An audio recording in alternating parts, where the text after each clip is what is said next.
especially if you're in the industry, it's like, how do you date somebody who's not in the industry and explain your work schedule, or why I'm around these waitresses, or why my phone's blowing up at 4 in the morning and the girl's calling me, not because she wants to talk to me, but because she wants to go to Dre's after hours and she's asking if I can set her up with somebody, right? Right. So having to explain that, right? You know, you say like I said, say you like date a nurse or somebody has, I don't want to say a regular job, but that's not in the industry. Right. Having to explain that, right? But then the flip side of that is like, they like what you do.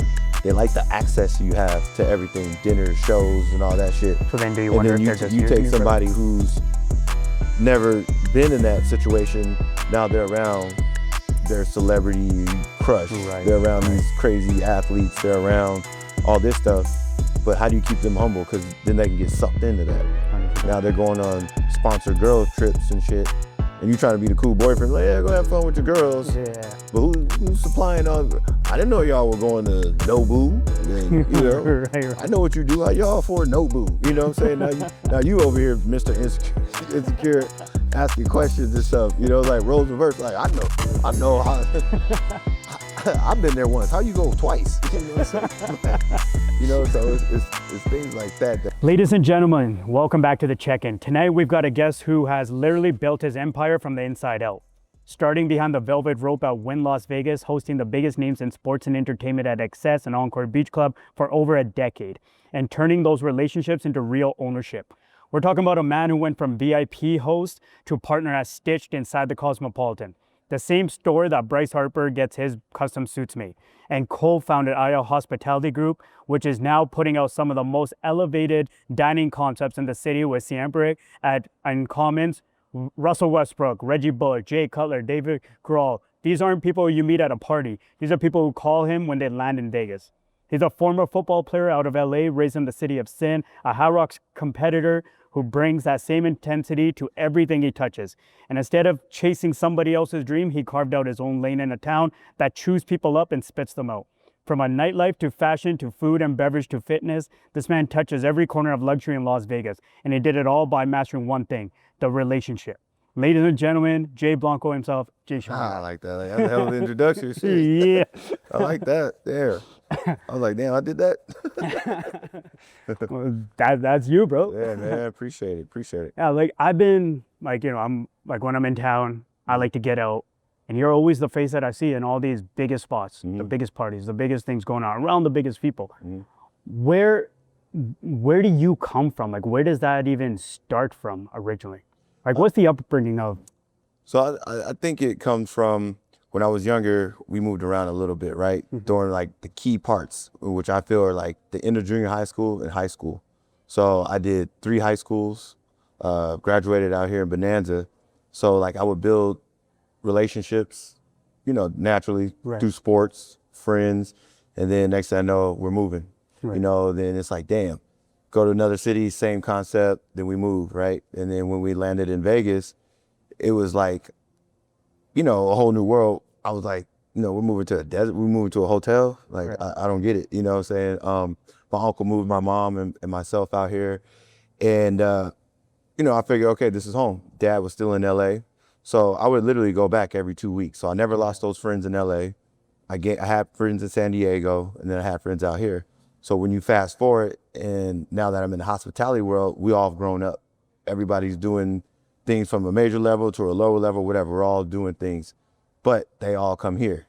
And the fact that I've kept those relationships for so many years and for so long, even through college, I'm their go-to when they come here, right? So it's kind of the same concept when we do go to these events, right?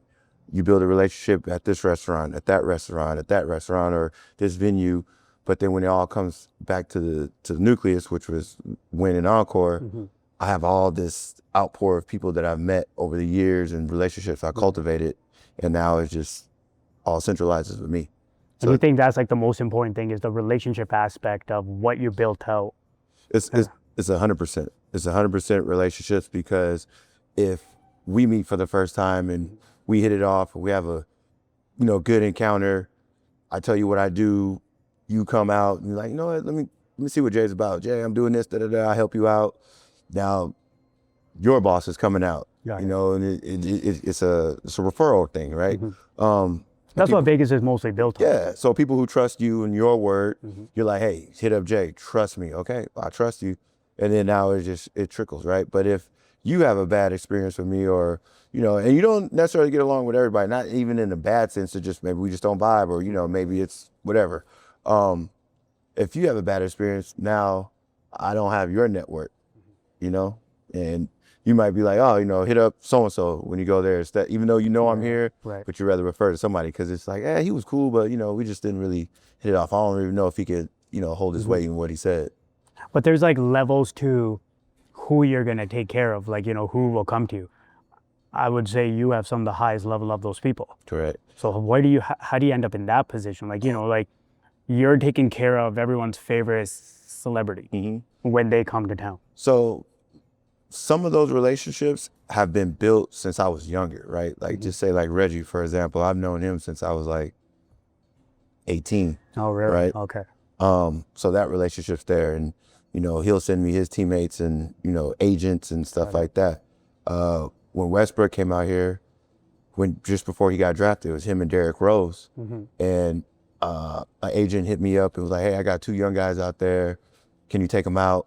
I didn't follow college basketball. I didn't know. Really? Okay. And So you didn't even know who they were at that I didn't know who they were. Okay. Funny story. I had a small Lexus IS 300.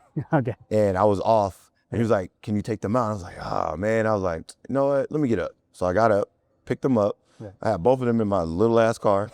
And, you know, we're chilling. Both of them are very mellow guys. So like conversation, really, I'm mellow too. So like first couple minutes of the car, you know, we weren't really talking. So I just turned up the music and they were like, "Where are we going?" I'm like, we're going to hit a couple spots, right? So we go to Eve that used to be over by AYYA, right? So we're sitting there, we're chilling. None of us drank at the time. So it's like, really was no point in getting the table, but also I didn't want to stand in the 3 crowd. guys So standing. I was like, all right, let's get a table. So we're standing there, bottles are there, nobody's drinking. We walk through AYYA and people are like, "Oh my God, da da da da da." And I'm talking shit. I'm like, "I guess you guys are somebody, huh?" Like, Russ kind of like, check my resume. And I'm like, whatever, you know? Yeah. But long story short, I met them before. They were already somebody in their world, but in my world, I didn't follow college basketball like that, so I didn't know who they were. So on a humble level, I'm just treating them like regular dudes that was referred to somebody who I looked up to, and they're just like, take care of them. So I did, right? Fast forward, still taking care of them, right? Because I built that rapport, I built that trust, I built that, hey, look, we're gonna go, you know, this route. I know exactly how you like things. We're gonna take the back way. Like, there's no question of I can tailor. I know you. Right. You know what I'm saying? So he'll refer me to somebody, another player, or this or that, blah, blah, blah. Handled the same way. And the thing is, it's like I was saying earlier, I never became, and it's not in me to be like a fanboy, right? Yeah, that's something I was going to ask you. Has there ever been a situation where, like, you know, you're taking care of somebody, you're like, damn, like this, like, you know, like I know somebody took care of a Drake or a Michael B. Jordan or something, and I've seen you with these guys taking care of them. Like, where's the mind in those situations? mean, so little backstory, my uncle is Barry White, right? Oh, shit. And when I was, so that's how we moved to Vegas in the first place. Oh, wow. Right? Little fun fact, that's a huge fun fact. Little fun fact.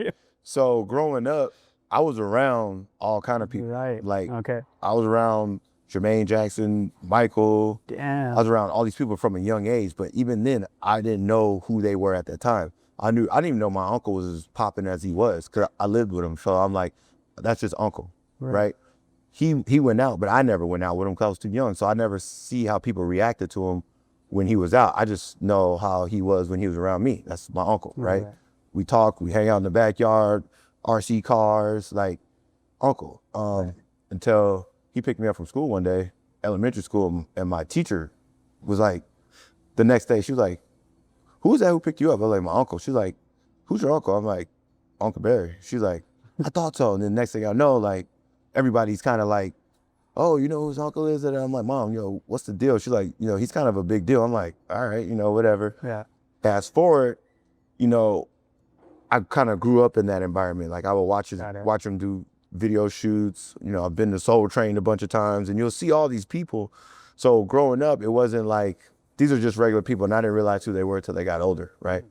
Now, when I'm in this industry, I treat you like the same. Like, everybody's Right. Like they always say, everybody's the same. We put our pants on the same way, blah, blah, blah, blah, blah. And where I earn respect is I don't fanboy. Yeah, you that's know? what I was gonna say. They probably feel a certain comfort with you Yeah. where Oh, when you roll. I talk much shit to them as I do my best friend, as I do my brother, like, and that's just how it is. Like, I want you to feel comfortable. I want to feel comfortable around you, because when you feel uncomfortable around somebody, when you're providing a service, then that's when you start fucking up. Right. You fumble, you do all kind of things. But if you just keep it cool, calm, and collected, like it's one of your homies, everything's cool, That's wild. Yeah. So it's like your days are, from what I follow, especially around the weekends, is that, and well, especially in the summer, I'm guessing pool party in the daytime, nighttime XS, the nightlife. But you are also somebody that clocks in your workouts before most people even make it home from the club. Correct. How do you balance that? Like, how are you functioning while you're in the nightlife? Because you still have to be somebody, you're taking care. You're taking care of people. So you got to be personable. You got to talk to them. You got to keep a certain energy, because I've been around you guys. You got to keep a certain level about yourself. 100%. Keep that, and then still show up in the morning. So the way I do that is, like, if I can pour myself or give myself to other people, I can 10 times that to myself, right? So for me, putting back into myself is that workout in the morning, right? In part, I work out so early before my phone starts ringing. So there's no disruption. If I go any later, like 10:30, 11 o'clock, people are starting to get up. And especially like people on the East Coast, they're already 3 hours ahead. They're giving me a little grace. I'm like, oh, it's still early in Vegas. But then they're calling, because like Vegas is on my mind right now. I want to book my stuff. I want to know we're set, And I don't want to be in the gym, in between my set, hit my phone, back, hit my phone. Hey man, can you find this out? And it's like, I need to know now. Now I got to stop, call somebody, right? Right. So I get it out the way earlier in the morning, right? Okay. For some odd reason, I got crazy energy first thing in the morning. So it's like, So do you sleep after? Yeah, I sleep. So here's the thing. I nap. Okay, you nap. I nap. Okay. Naps are crucial. If I can get 4 hours, like at nighttime, 5 hours, I'm golden. Right. Right. But what helps me is, like, when I work out in the morning, I do my workout, no more than an hour. 9:30 Zoom call, whatever I have in between there. Might go to Wynn, go to the office, do our stuff, and then so if I have 2 hours, I'm taking an hour and a half, even a 30-minute, 45-minute nap. For me, feels like 5 hours of sleep, because You can clock into that nap bro. right away. I'm out. Yeah. Nice. I'm like realm sleep. I'm out. That's dope. And then I set an alarm, but now it's like I'm on autopilot. So like, if in my mind I'm like, okay, I got this at 4, I have this at 4, I have this 4. I take a nap at 1:30. I'll wake up at like 3:15 and be like, all right, cool, let's go. You know what I'm saying? And that's what helps me. So it's kind of like a midday reset. Yeah. And then the only disadvantage about that sometimes is, like, when you do take a midday nap, or just say like between Encore Beach and XS. Yeah, that's what I was gonna say. Between that time, people will hit you up for the yes. nighttime. Of course. They're just leaving whatever respective pool party or even ours, and like, hey, can you set me up with dinner? Can you set me up with this? And if I'm taking my nap from 4 to like 6, they want dinner reservation at 7, 8. And it's like you wake up and like, oh shit, hold on, yeah, I got you. Blah blah blah blah blah. So so you kind of sleep light, but long as you can get a little bit, and then when I get off of work, I'm shut down. So what's being off of work though? Like off of work, when's off work? It's essentially like, really don't have set hours in what we do, right? You always gotta be readily available, because if you don't, people get impatient and they'll go to somebody else, right? And every time that phone's there, I don't want to think there's a dollar sign behind every individual, but that is money. That is money, 100%. That's calling you, right? Yeah, they're clients.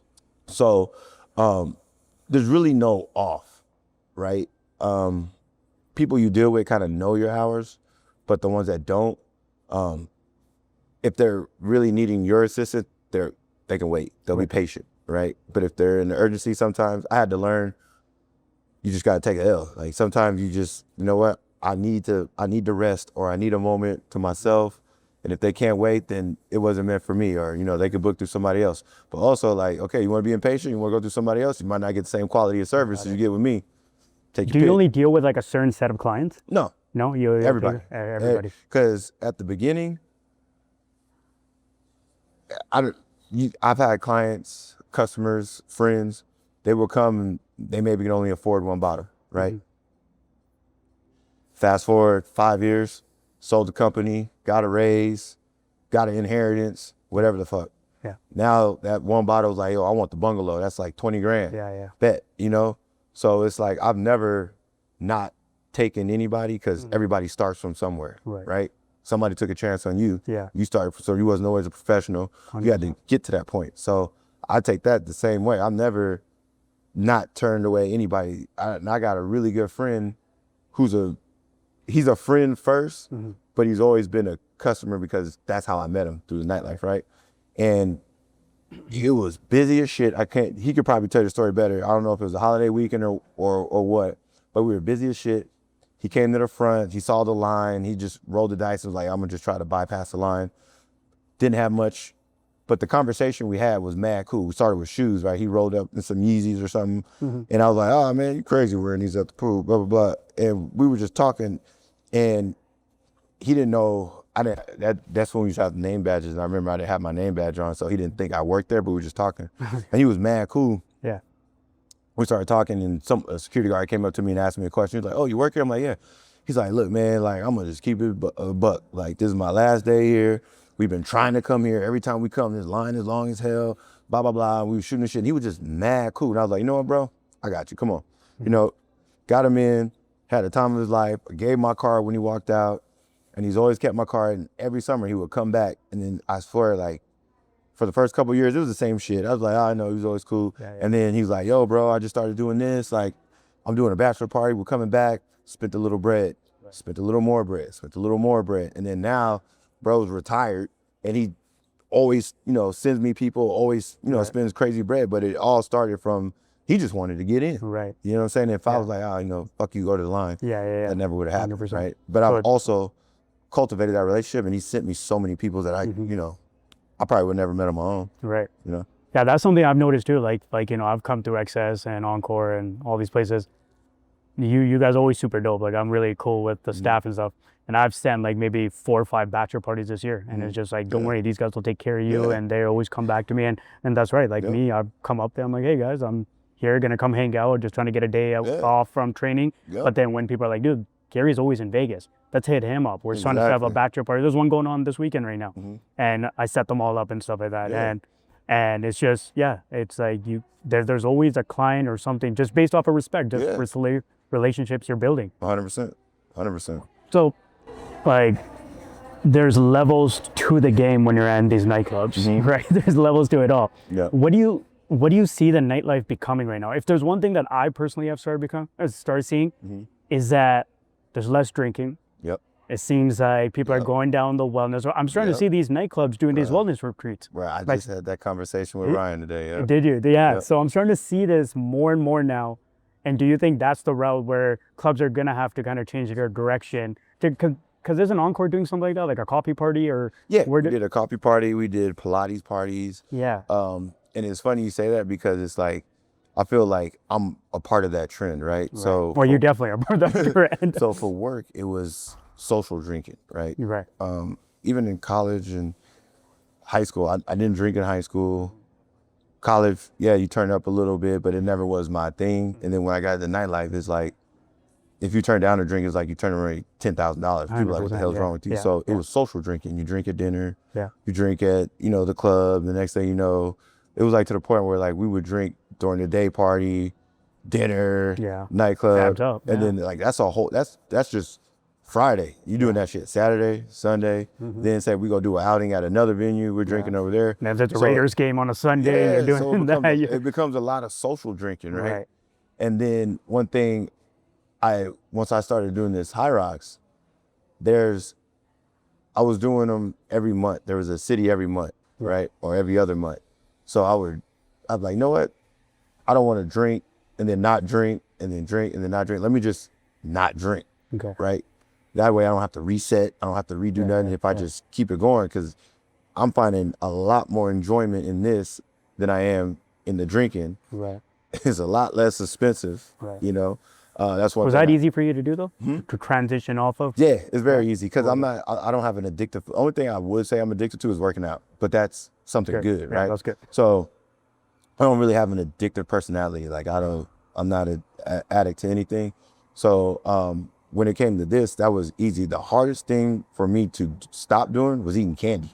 That was the hardest thing for you? Crazy ass sweet tooth. So like Right. even after like a good dinner, the first thing I would want is like Sour Patch Kids or some Red Vines or something like that. Right. And even like with drinking, I'm like, I just want some candy, right?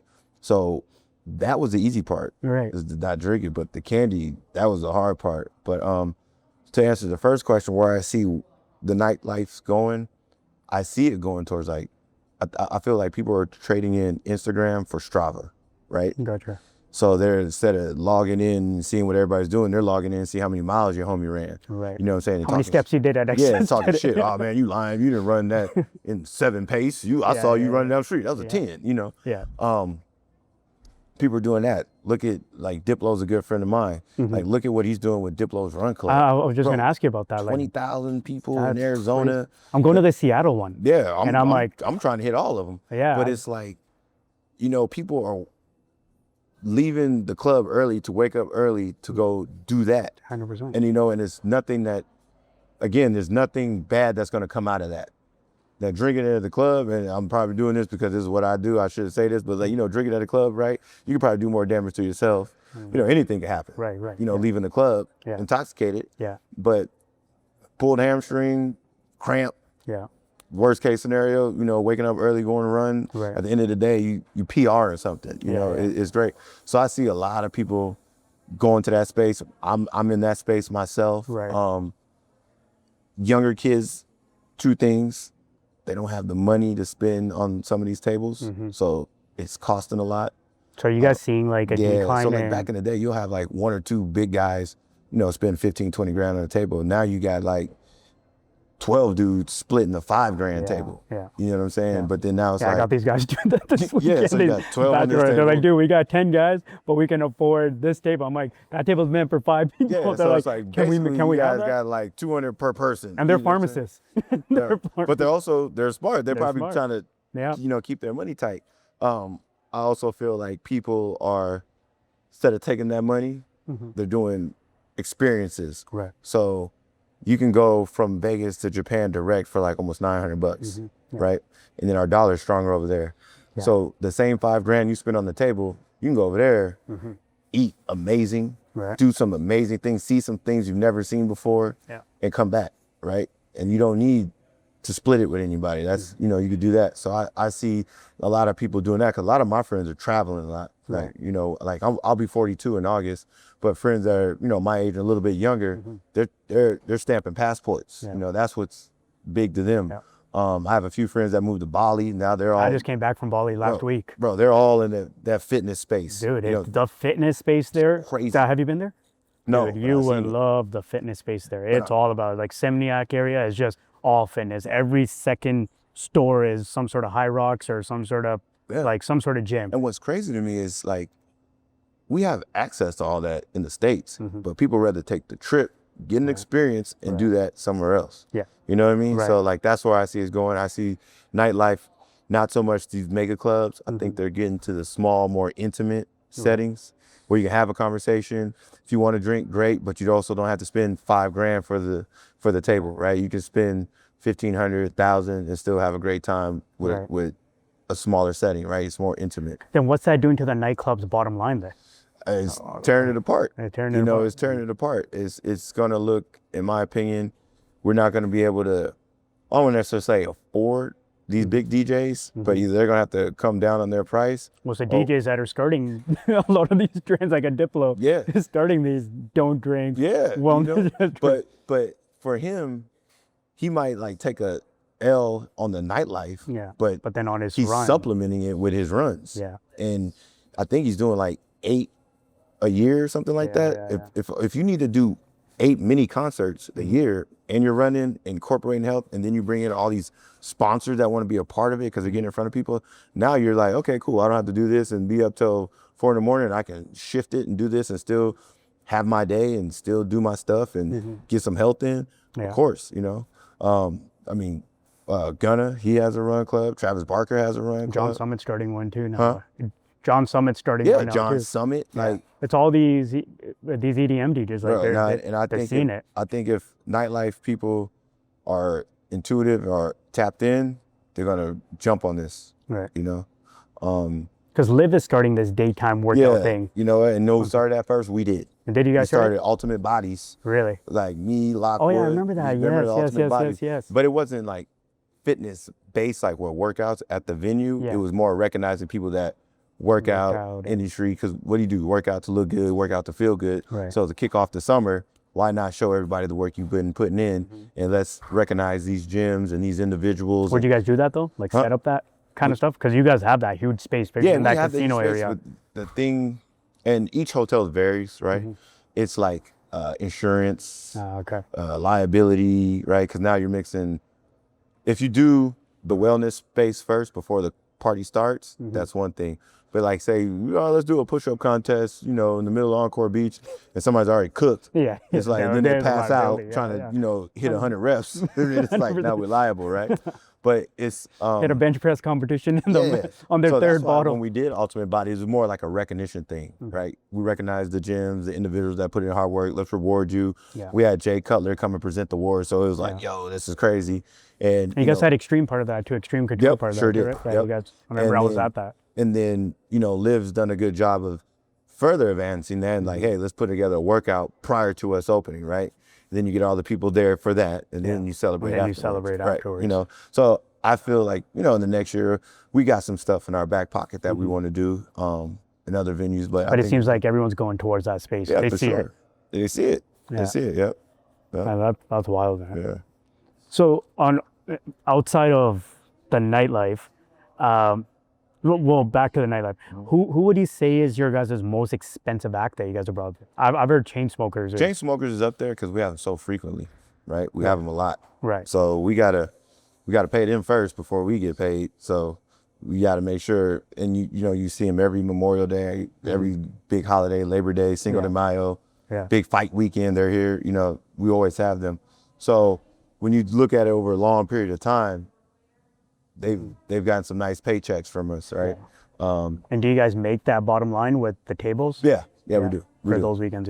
That's why we've had them almost 10 years. Yeah, I wasn't never a big fan of the Chainsmokers, and then every time I've seen them in XS, I'm like, dude, these guys are sick. Bro, they put on a good show. Dude, they put on, they bring the energy is crazy, and those two, Adam and Drew, bro, I mean, they're cool as shit. Yeah. They're cool as shit. They're really nice guys.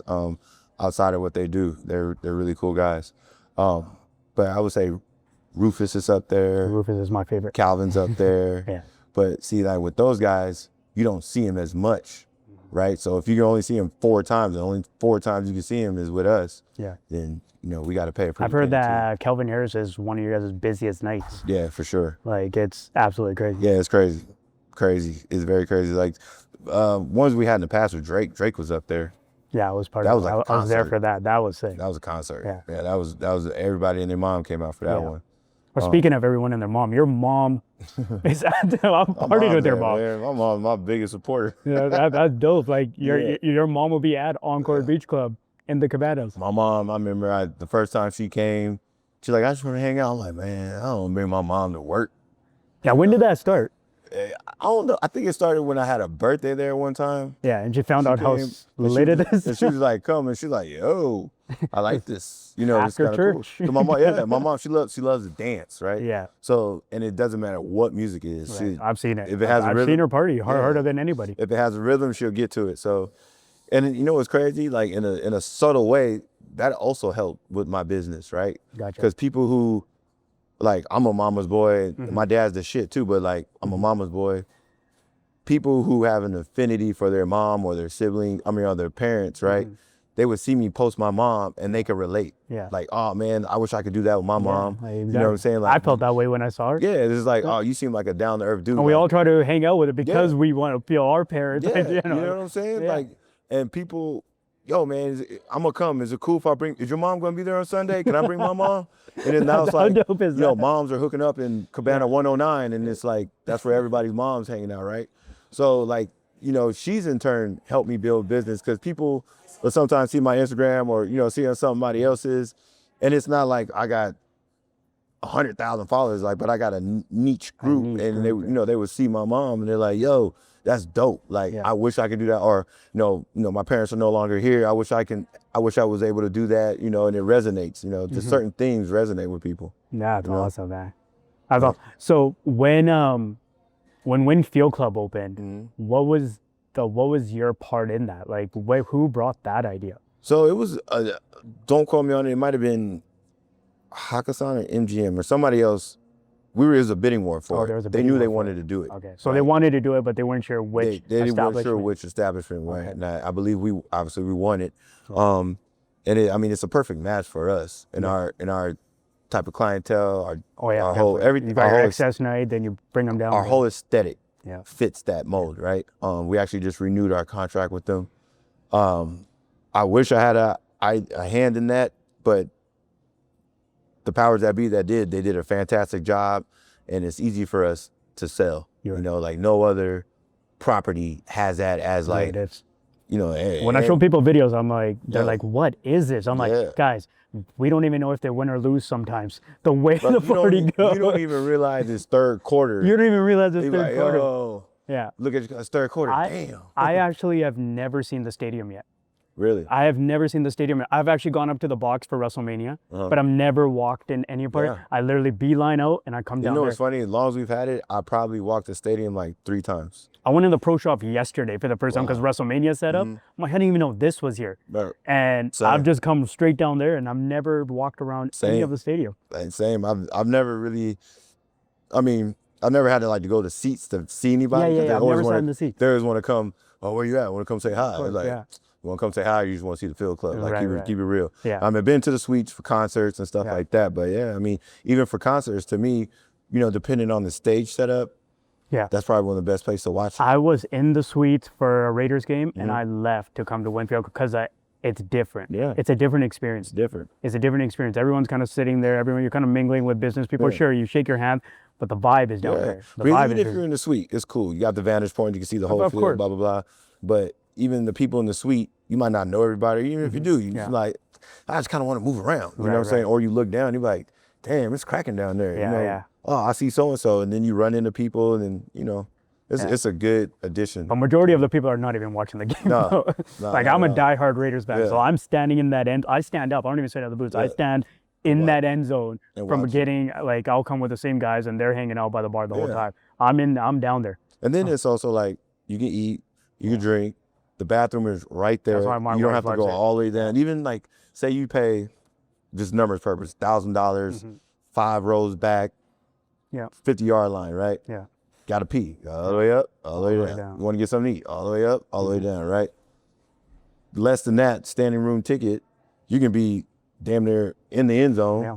Bathrooms right there, food, Yeah. drink. Like, there's the accessibility to everything, I think, is better too. And that must be so cool to be part of. Like I'm especially in that area, like, you talk about relationship and network. The people that I've met down there, being out Oh. here, has been absolutely 100%. yeah. Because There's everybody wants to come see it, yeah.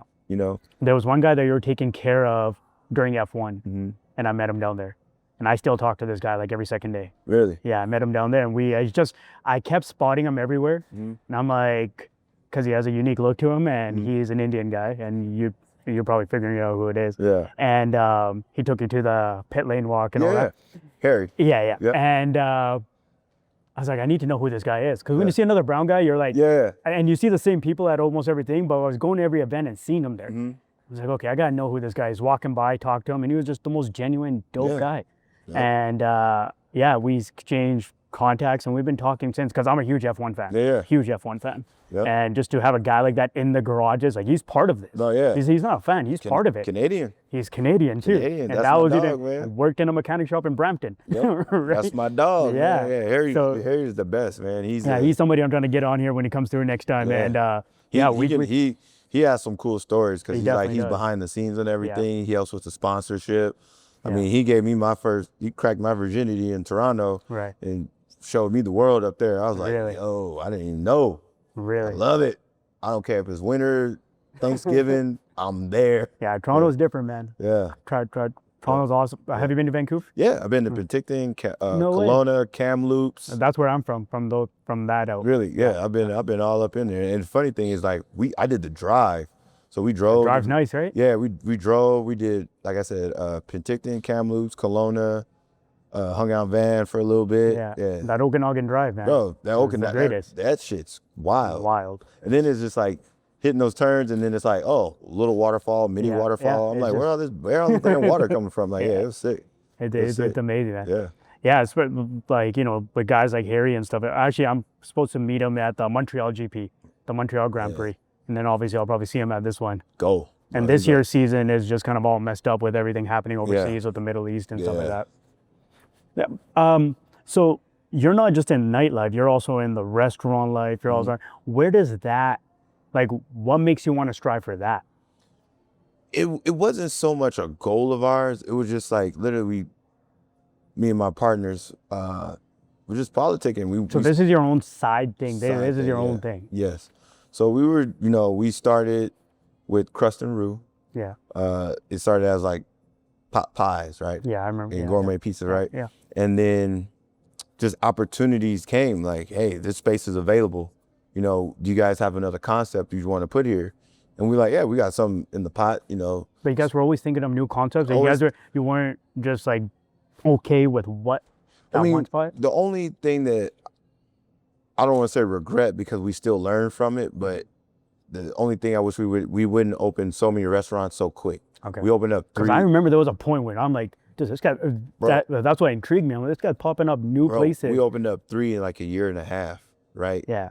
And so you had that bar underground or something too, didn't you? Say it again? You had one of those bars too, didn't you? Yeah, so the very first thing I did was Mas Por Favor in Spring Mountain in Valley View. Yeah. And we opened that, which helped us was we did that right before the quarantine, right? Okay. And so the whole concept behind that was to have that lounge in the back as a speakeasy, right?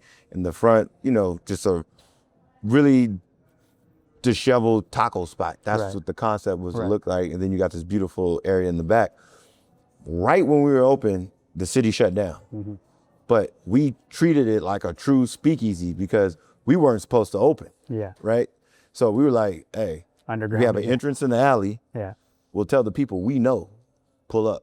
Right. Come in here. And we were adamant, no videos, no phones.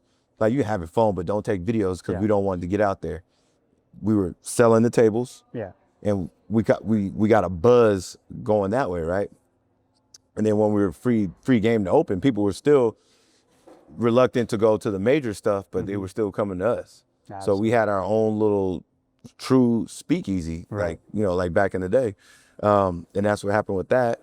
But then our other ventures with my other partners, it was just conversation pieces and opportunities that, you know, came up. Like when we did Pine, the guys from Uncommons reached out to us and like, hey, you know, we have these spaces available. We see you guys are, you know, coming up, blah, blah, blah. Would you want to put a concept here? Deal was good. Just throw a Mexican restaurant in there for sure. What's the process from beginning to end? Like, what's the timeline of that? There's really no timeline. It's really the build out, right? Diana, she's our architect, designer. Her visuals are crazy. So you give her an idea and she'll spit something out like a week later. Really? And then you just fine tweak it, right?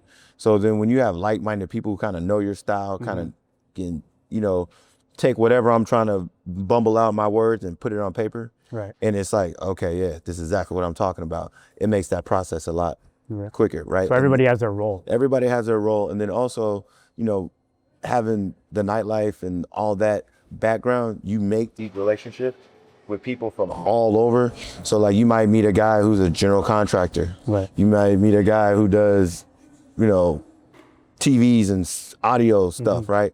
Hey man, if you ever do something, hit me up. So you sitting there with all these cards and like, all right, well, let me price everybody out. Let me see, and, you know, and then it's like, oh man, you've always looked after me in the nightlife. You know, you helped my sister-in-law. Did that stuff translate over for the hell yeah. Really? You've helped my sister's bachelorette party. That's crazy. I'll give you a discount on this. I'll throw this in, or I won't charge you for this.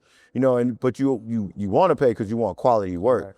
But also like I put in the work and helping you out. You know, I'm gonna help you. It's just one hand washes the other, right? So that helps streamline things. Again, it's relationships, right?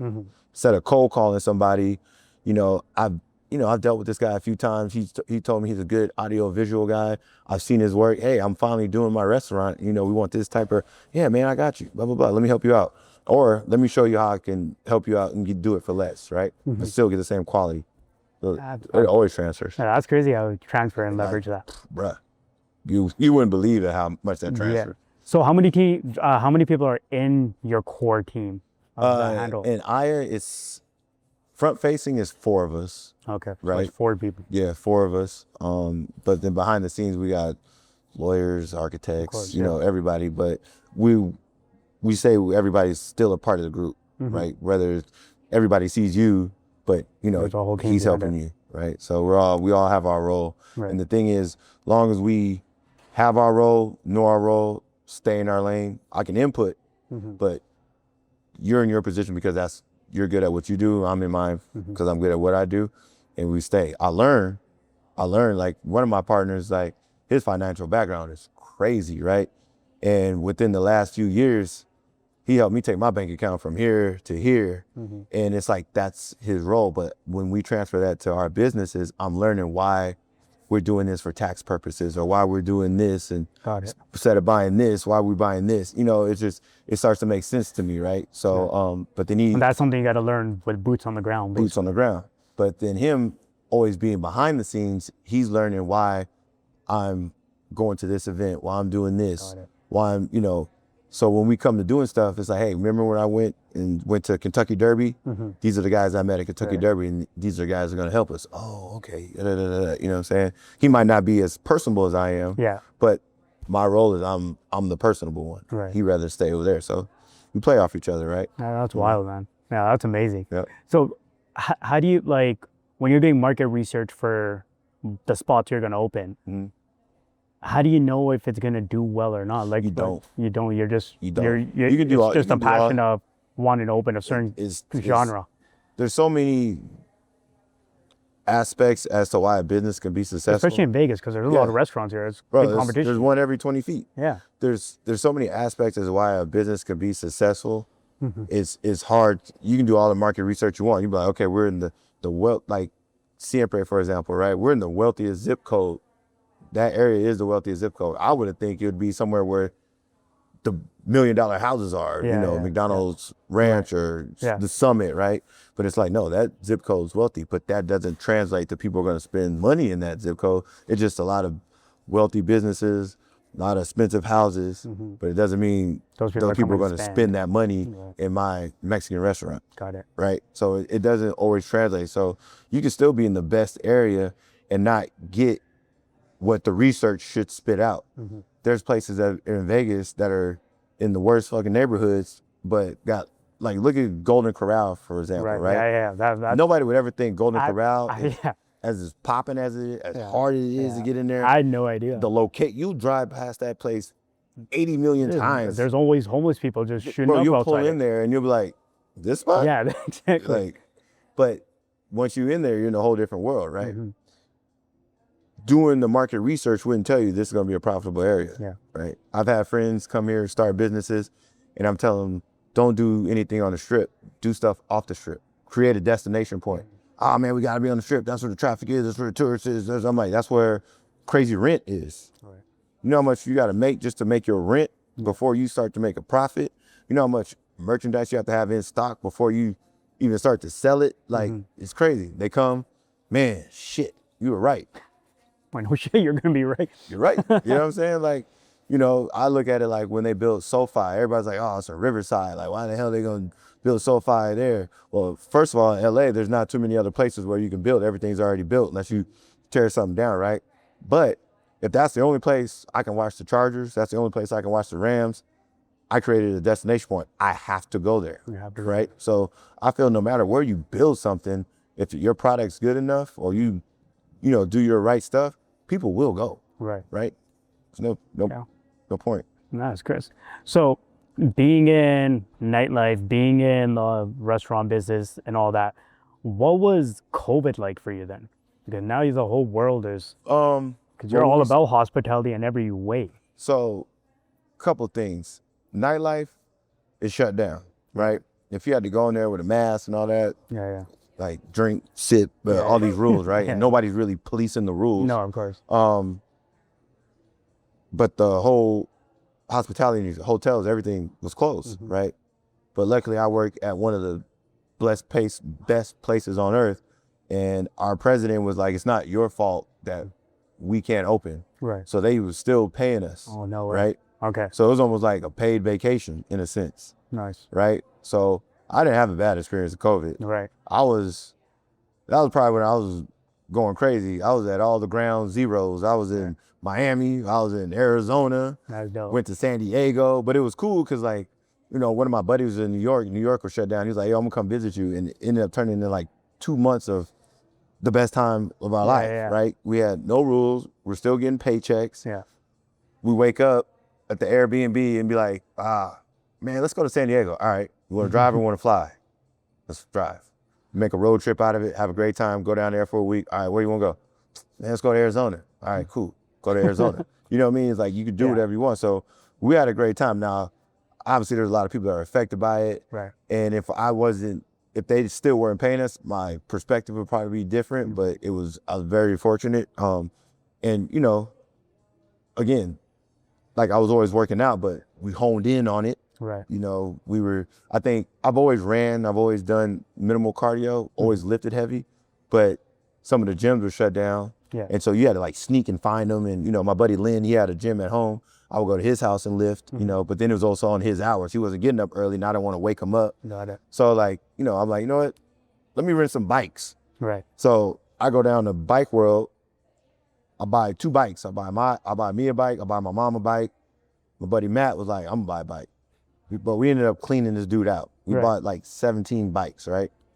Floyd bought some bikes from this guy. Is this when you guys started riding down the strip? Bro, we would ride from South Point to Fremont. Yeah, I wanted to join you guys at one point. Bro, 14 miles, right? Now we're doing cardio, but not really knowing we're doing cardio. We're just enjoying it. Yeah, right? you're just enjoying it. Riding down the strip, complete ghost town, but the lights are still on. Like some of the videos I got on my phone's crazy. Like never again, we'll probably see never again. You know, people shoot music videos in the street because it's the only time the strip is still lit. And but you don't gotta nobody's pay for the closeout. Bro, it was wild. You know what I'm saying?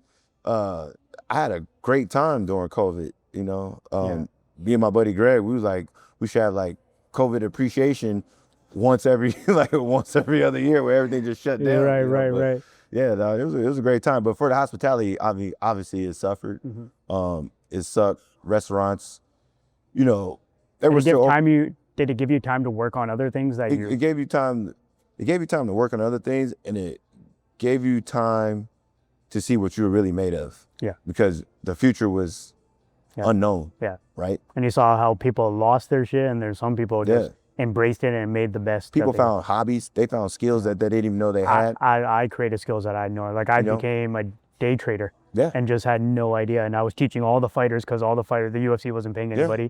So I was teaching all these guys just day in and day out. You find skills, you find new hobbies, you find yourself. Yeah. You know, now you don't have to worry about, I mean, you got to worry about where the next check comes. But the cool thing is like everybody was recognizing what was going on. So like, you know, you talk to your landlord or whatever, it's like, hey, you know why I'm struggling on the rent or whatever. And people understood it, but also like, okay, you know what, say I can't go back to this. This doesn't open back to the way it was. Yeah. What else do I like or what else could I do? Right. So I feel during that time, if you're able to figure things out and pivot, you learn more about yourself. So I think it brought everybody, no matter what status you were at, dirt poor, super rich, we were all same. Right. For a moment. And I think that's what was so cool about it. For a moment. We were all equaled out. Everybody was the same for a moment. Yeah. If you was rich, you had nowhere to go spend it. Exactly. And if you was poor, you didn't have to worry about it because nobody was taking it. You know what I'm saying? So it was like, we were all even keeled for a moment. Yeah. You know? No, that's dope. Yeah. So what are the next steps for you? Like you just told me that you had sold. Yep. Sold the restaurants. Still, I'm diving into this Hyrox because like, this has really become like a big thing for you. Yeah, because like, you know, after playing, you know, football and sports and working out the way I do and what working out does for me, like therapeutically, like it just lets me shut off everything else and just hone in on myself for an hour or 2 hours. Yeah. And then I'm back, right? It's like my reset. And it gives me something to look forward to, right?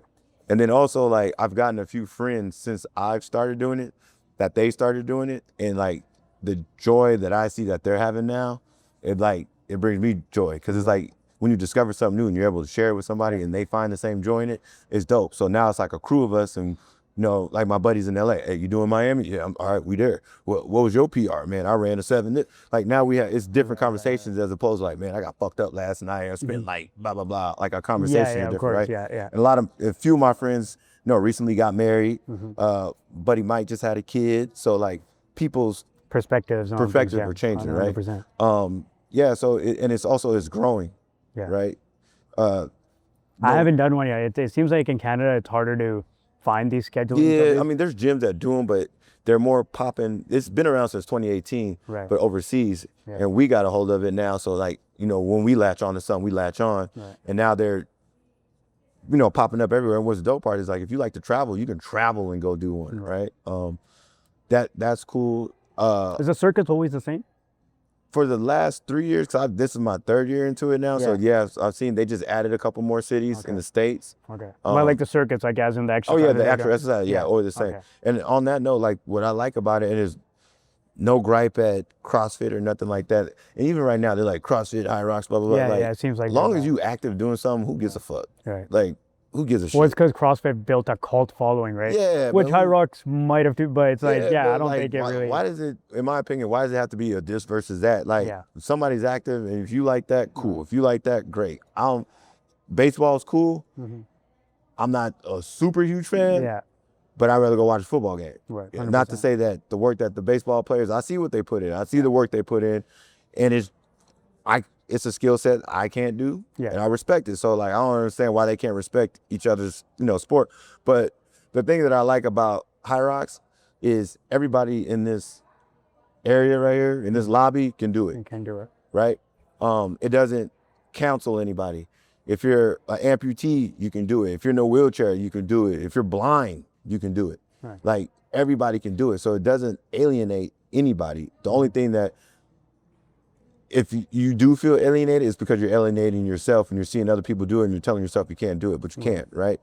I've done one, when I did one in Toronto, a lady who was 62 was doing it, and the whole auditorium knew because the announcer was watching her the whole time. They're like, oh, Marianne's at the wall balls, and can you believe it? She's 62 years old. So now you have the whole place focusing on Marianne, and Marianne's like, yo, I'm getting hella support. Now I just came just to do this shit by myself, right?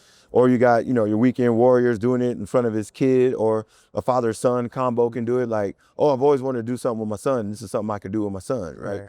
Mom, daughters, and I think that's cool. How many people usually turn up to these? So don't quote me on it, but like the last one in Vegas, I think was like 17,000 participants, right? And you guys all go at the same time? No. So there's a heat every 10 minutes. Okay. And I think every heat has about 30 people. So you'll go. Oh, wow. So right? that's still like a few hours of letting everybody go. Yeah, so you'll go, right? Say you're at 8 o'clock, you'll go. Yeah. And then by the time you're on station number 2, the next heat at 8:10 is going, right? And then by the time you're on station like 6, heat 3, the 8:20 people are going. So now you got 3 heats of people, 60 people that are going, right? And now you don't know who's in your heat. Yeah. And then it's like you're running, and then you see like a guy that you might not think's in shape, and he's smoking you, but you don't know if he's on his first run, the second run, he's in your heat. So like you get motivated by that. You're like, all right, this motherfucker's not. You don't know if you're getting lapped or. Yeah. You don't know if you're getting lapped or is he like, it's that you got the signs, you got people showing up for you, support, and it's not like they're far from you yelling at you. Like, I'm doing, the sled pull, and my buddy's like right on my neck yelling at me, right? And talking shit. And you got to do it with a partner? No, you can do singles, you can do doubles, you can do mixed doubles, guy, girl, you can do a relay where it's 4 people. Like I said, there's no reason why you cannot do it. They made it to the point where you can always do it. And these are like every week or like? Damn near. They're every month. But they are every week, but it's just like, so like there'll be one in Vegas, and then there'll be one in Brazil next week, and then there'll be one somewhere else. Do that one? I'm gonna start traveling overseas to do them, but like for the States, there's pretty much one every month. Really? Yeah. When's the next Vegas one? Next Vegas one is next February. So it's like seasons, right? They rotate. Okay. The next one we're doing is New York. That's in the end of May and June. So the point is, it's gotten so big. It went from like a 3-day event to like 2 weekends. Oh, Because shit. so many people want to do it and tickets will sell out so quick. People started complaining like, oh man, I want to do it, but I can never get in because the tickets sell out. Yeah. So now the days, you know, you can go from anywhere from 8 in the morning to 8 p.m. at night, you know, and just think there's a heat every 10 minutes. So there's a group starting at 8 p.m. at night. Yeah, when I was in Miami, we went at 8. And then there was two groups after us, 8:20 But you don't get and to 8:40. choose. No, you don't get to choose. You probably didn't want to start at 8 p.m. Hell no, I wanted to start early. I wanted to start early because it kind of goes with my flow of my Yeah, natural exactly. thing. It goes with, yeah. But since I work out twice a day, my second workout's at 7:30. Right. And I do a lot of cardio on my second workout. So when I went at 8 out there, I was like, all right, this ain't too bad because I'm used to doing something in the evening. Right. But the part that sucked is like, I'm watching my friends go at 1:20, 10 o'clock. Okay. So I'm standing on my feet all day watching them. Then I'm like, all right, I'm gonna go try to take a nap. But I'm like, I'm wired, I'm up. I'm like, all right, I gotta have a calm down before I, you know, get ready to go. But yeah, it's great. That's almost like when you're on a fight card and your teammates on the prelims and you're on the main card. Yeah, you want to watch them, but then you also want to also get it over with so you can enjoy the rest of it. Yeah, you want to prep, get your shit right. You know what I'm saying? That's awesome, man. So as far as like family life and stuff, how does that look for you? Like, not married, don't have kids. I lost my dog, my little puppy. I lost her probably like 5-6 months ago. I had her for 17 years. 17 years. This is my dog. She's like 200 and something years old. But yeah. Lewis Hamilton just lost his dog. Yep. Yeah, when I saw that, I was like, yeah, dog. I took care of him too a few times. Cool ass dude. Yeah. But yeah, like, you know, the thing that sucked about that, and that, like, you know, our pets are family, right? For the most part, we can, in our lifetime, we can get multiple animals and dogs, but your pet is your one person for the most part, right? So my dog had a great life. Can't complain about that. But my mom and my brother out here, my father, and I have 4 sisters. They're everywhere. So my dad's LA. I got sisters in Denver, New York. They're everywhere. Do you just stay single because of focus of the grind? No. So I do have somebody. Okay. But I was single for a while. But dating out here is fucking hard. I heard it's hard, bro. It's like you either dating somebody. I started dating my wife the night before Tinder came out, so I don't even know what that like. Oh, so I don't even know what that like. It's tough because like dating out here, either you're probably dating somebody you know's ex. It seems like every one of my friends, it seems you're dating somebody you know ex, or you're 1 degree away from that person, right? 100%. So you end up at the same venue. Same shit. I see that. I look at it like, especially if you're in the industry, it's like, how do you date somebody who's not in the industry and explain your work schedule, or why I'm around these waitresses, or why 100%. My phone's blowing up at 4 in the morning and the girl's calling me, not because she wants to talk to me, but because she wants to go to Dre's after hours and she's asking if I can set her up with somebody, right? Right. So having to explain that, right? You know, you say like I said, say you like date a nurse or somebody has, I don't want to say a regular job, but that's not in the industry. Right. Having to explain that, right? But then the flip side of that is like, they like what you do. They like the access you have to everything, dinners, shows, and all that shit. So then do you wonder if they're just you take somebody who's never been in that situation, now they're around their celebrity crush. Right, they're around these crazy athletes. They're around all this stuff. But how do you keep them humble? Because then they can get sucked into that. 100%. Now they're going on sponsored girl trips and shit. And you trying to be the cool boyfriend, like, yeah, go have fun with your girls. Yeah. But who's supplying all? I didn't know y'all were going to Nobu. And, you know, right. I know what you do. How y'all for Nobu? You know what I'm saying? Now you over here, Mr. Insecure, asking questions and stuff. You know, like roles reversed. Like I know how. I've been there once. How you go twice? You know what I'm saying? Like, you know, so it's things like that you gotta, you know, first you gotta be confident, strong. And you got to trust that individual, but the dating life So do you technically have to be with somebody from the industry to survive? No. The thing is, it helps because they understand it. Yeah.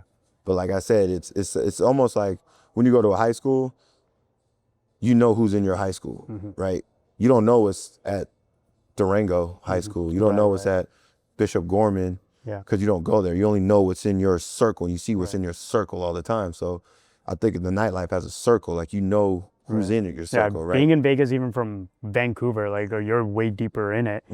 I feel like I do see the same core. You see the same core people. So like even if you go and like you know, we own our gym. Our gym's private, so I only see what's there, and I know who's there. I know everybody. But when you go to a gym, right, and you see girls, and you're like, oh shit, I've never seen you before. It's like, yeah, because I never go to the Strip. Right. I live in Summerlin, and I work at downtown Summerlin. And that's refreshing. Yeah, and it's like, Right. damn, I didn't even know this was out here. You know what I'm saying? How long have you been here? Oh, I grew up here. What the fuck? Like, because I don't know. I don't go over there. I don't come outside my bubble. You know what I mean? So it's tough, you know. Or you date out of state. Right? So those are your options. Yeah. Or you date out of state. The downside to that is obviously you don't get to see the person as often as you want. Yeah. It's more. But there's still gonna be that insecurity from their end, though. It's more scheduled, but where I feel the foundation in that comes is you work on your communication. Gotcha. Right? Because say you have access to somebody that you see all the time, you might not communicate that well just because you're around each other. That's true. Right? Yeah. Now, if I don't get to see you for a week, 2 weeks, a month. All we have is phone conversations, FaceTime, you know, whatever. And we're working on our simple communication. But when we spend time together and we're physically together in the same place, the communication's a cakewalk. Yeah. Now we're aesthetically and physically pleased with, you know, what we have, and we can actually go do something and build on that communication. So like, it took a while for me to understand that, because like the person I talk to, she don't live here. Okay. Right? So it is out of state. Out of state. Okay. So it's like when we do see each other, it's us. Right. You know, it's the time's well spent.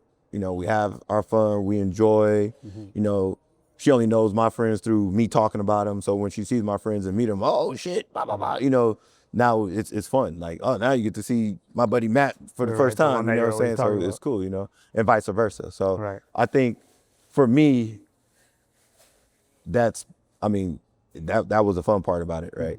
You know, but now only downside is like when you're together, like, can I really tolerate this person snoring next to me, or like, you know, shit like I've been married for 10 years. So, yeah, like that's actually one thing, like you were saying, you focus on your communication, because when me and my wife are at home, she's like, she actually called it out this morning. She's like, you never call and talk to me this much.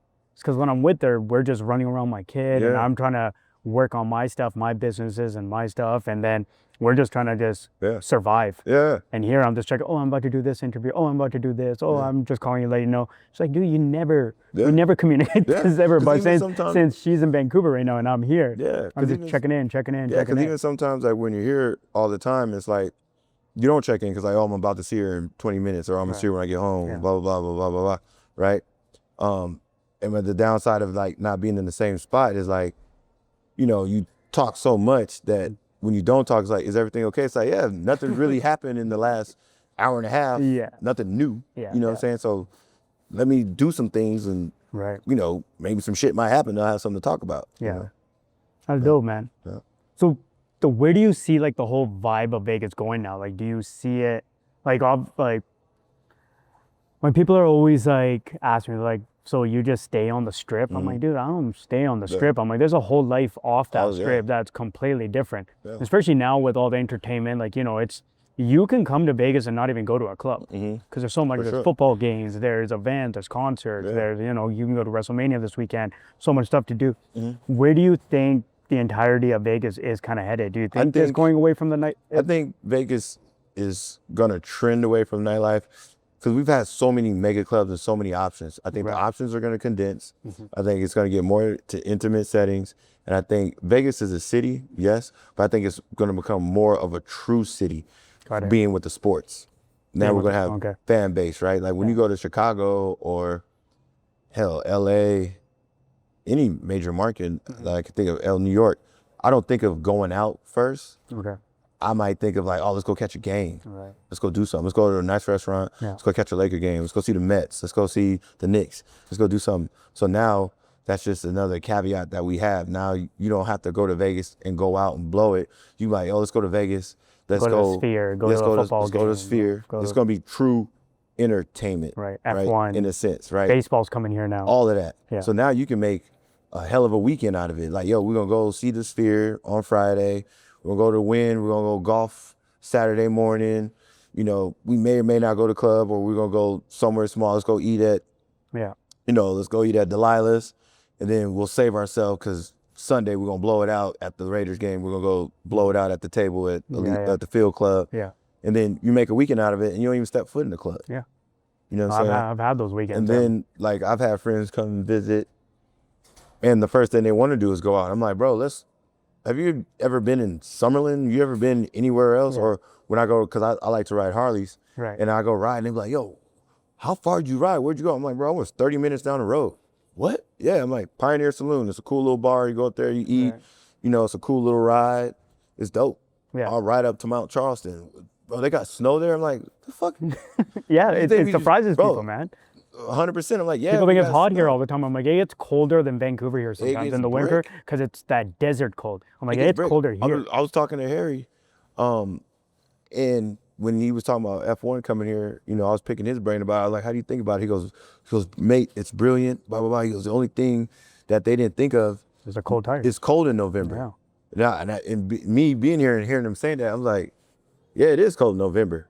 Then I'm like, yeah, it's predominantly outdoor. Yep, that's just and at night. And this year it rained. At night, and it rains. And I'm like, that's going to suck, right? Yeah. And then he was like, they should switch Formula One Austin for Vegas, because Austin is still hot in November. Yeah. I mean, obviously it'll be hot out here, but still, like, I think you can do more, and the city will get more out of it because you can still do the pool parties during the day. Yeah. There's more daytime. When's Austin? Austin's in July. You can still. But then those drivers would get cooked. They get cooked out there. Yeah, they get cooked regardless, but they get cooked extra. But here it's nighttime though. True. So at nighttime it barely drops too. It seems like the air just gets heavier. Yeah, but I still think it'll be a better setting. Right. Yeah. Like even, no, I think you're right. Yeah. Because like when I go, the ones I've been to, like we get layered up and stuff. It's cool. I think for guys it's not so bad because we can layer up and take our stuff off. Ladies want to get done up. Yeah. And it was funny, like, you know, one of my homegirls came, she had her heels on and all done up because she had dinner before. Yeah. And she's like, well, I won't have time to change to make it. And I was like, yeah, you should have brought a different pair of shoes. I don't think you realize how much walking you're about to do. I said that to my wife. She's like, oh, we're in the paddock. I'm like, you got to walk to the paddock. You got to walk to the paddock. You got to literally take a drive above to the paddock to get there. You know what I'm saying? But yeah, people don't realize that there's so much to do outside of Vegas. I mean, outside of the Strip in general, you know? Yeah. I got homies that live like way out Aliante. They don't set foot on the Strip unless somebody comes in town or something like that, but they stay in their little cubbyhole. Yeah, there's like a couple people that I've met out here that are like, I've never gone to the Strip and lived here their whole life. I'm like, what? Well, there's people that haven't seen the Sphere since it's been built, or like some of the new hotels, or man, when did they build this? I'm like, no, it's been here for like 3 years. Shit, I don't come past Sahara and Fort Apache. Like, it's nuts. Yeah. No, that's amazing, man. Yeah. But if they come to town, you're the guy. Hit me up. Yeah, you want to go to Lake Mead on the houseboat? You want to go motorcycle ride? I got to do the houseboat thing, man. The houseboat, bro. I didn't even know you guys had lakes out there. So I started going to Lake Las Vegas. I don't consider that a lake being from Vancouver, but just the fact there was even water setting here somewhere, I started going there regularly because it just felt at home. We started going to the lake like 2010, 2011, right? And the buddy of mine was like, oh man, we're going to go to the lake and hang out. I was like, shit, all right. We went, he had the houseboat, and I'm like, yo, this is ill. Like the drinks, the houseboat, he was driving, we pulled up, chilled, did all the toys, and, you know, and I was like, yo, my buddies would love this, right? And I got, again, relationships, right? Went down to Colville Bay, went down there a couple of times, take care of the staff, right? Because a lot of them live down there in that area, or they live in Boulder, so they don't come up here, right? So I was like, hey, even if it came out of my own pocket, I was like, if you guys ever come up to the Strip and want to see a show or anything, let me know. And, you know, in return, like, I want to come down here. I just want access to the boats. I just want to be able to get it. Like, you know, I don't know how far out I can plan it, but I just want to be able to get it. And she was like, all right, cool. You know, so we go down there, and staff is always great. And I started bringing my buddies down there, and they're like, yo, where is this? Like, I'm like, it's the lake. Like, yo, really? Like, I'm like, yo, Lake Mead is cracking. I remember one time I took Diplo down there because he was like, yo, what is this? Took him down there. We had a ball. Dan Bazarian ends up pulling up on, I didn't even know he had a boat down there. He pulls up. So we had a whole day out of it. And then it's like now that's like one of our summer highlights. You know, like Yeah, I gotta join you guys for one of those. we make sure we hit the lake for yeah, sure. I gotta join you guys for one of those Yeah, ones. that's great, man. That's dope, man. So there's one thing I always ask at the end of every episode is that Oh, we got to end. Damn. we don't gotta end. We can keep going, bro. We can keep going. I got Dude, to take a workout later.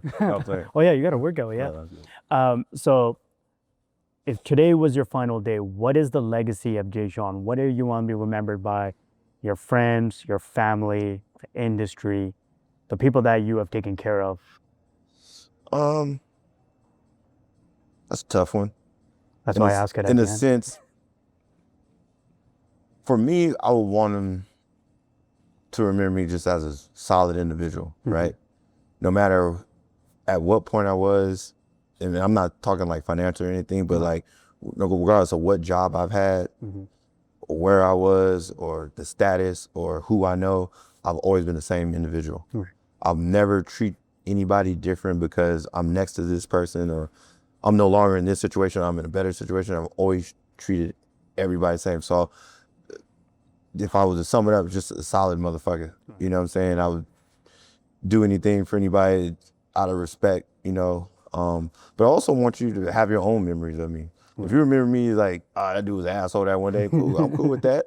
You know, I'm cool with that memory. And if you remember me as a certain way, you remember me when I was at Rhino, when I used to drink and I was passed out on the floor. You know, as long as it brings a smile to your face, you know, I just want you to remember how we interacted, right? Because your experience with me might be different than his experience, but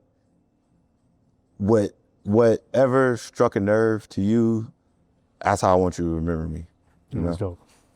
Actually, I want to ask one more question on top of that memory one. Was there a point where you had to kind of check yourself, basically, like, you know, like obviously Vegas can get a hold of you. You can go down a rabbit hole. You can go down the drinking hole, partying nonstop, especially in your industry, like you're around that. Was there ever a point where you had to kind of check yourself before kind of going, yo, I need to get a hold of this?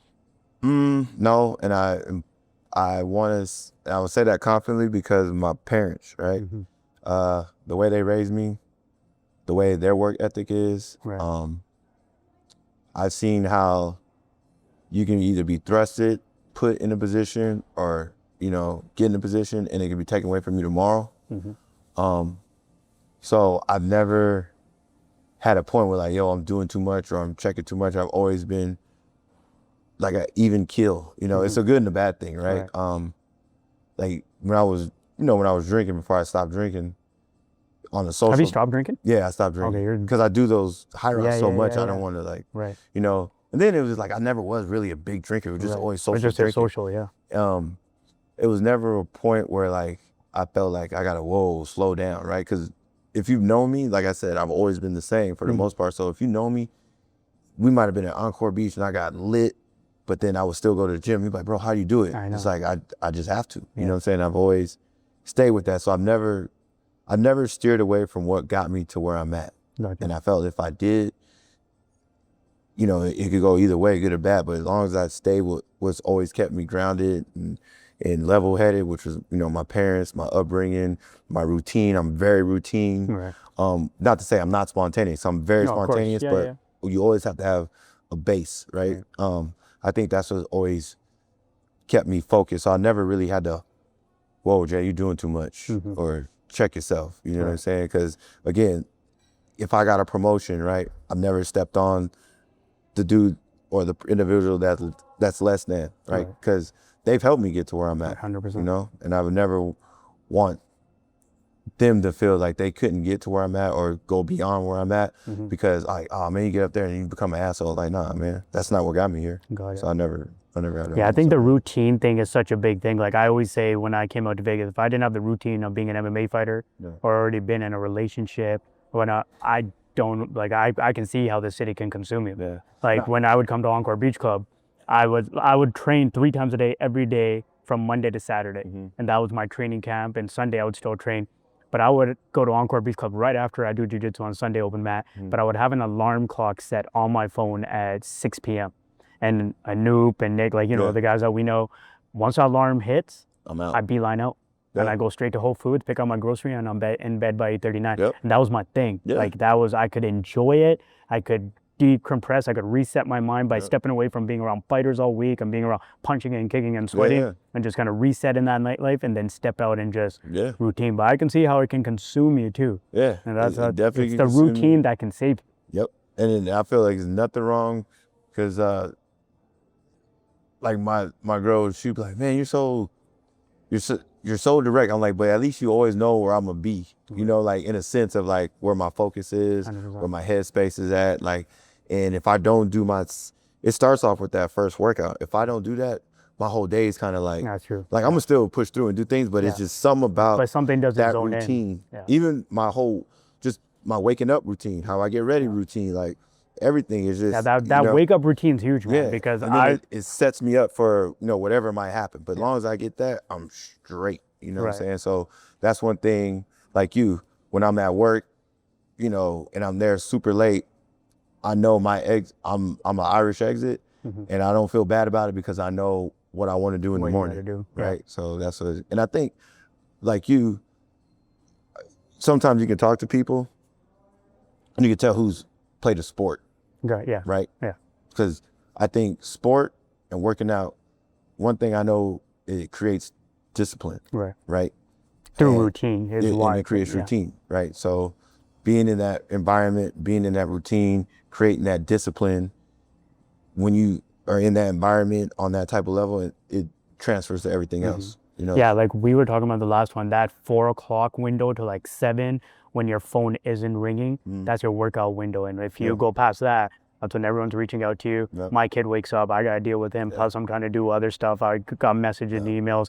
And it's like that window, it's so important to get kind of your mind synced in for the day. If you miss that, you're just kind of like an idle for the whole day. Bro, I base my travel upon working out. Right? So when I go East Coast, red eyes all day. I still get a full day here. No way. And then when I land there, it's 7 o'clock, 6 in the morning. Perfect.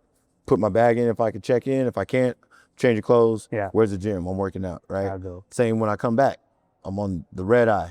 Right? So when I land, it's already nighttime. I wake up, I'm right back. I base all my shit off my routine. That's great, man. I won't do no midday flights. None of that. That's awesome.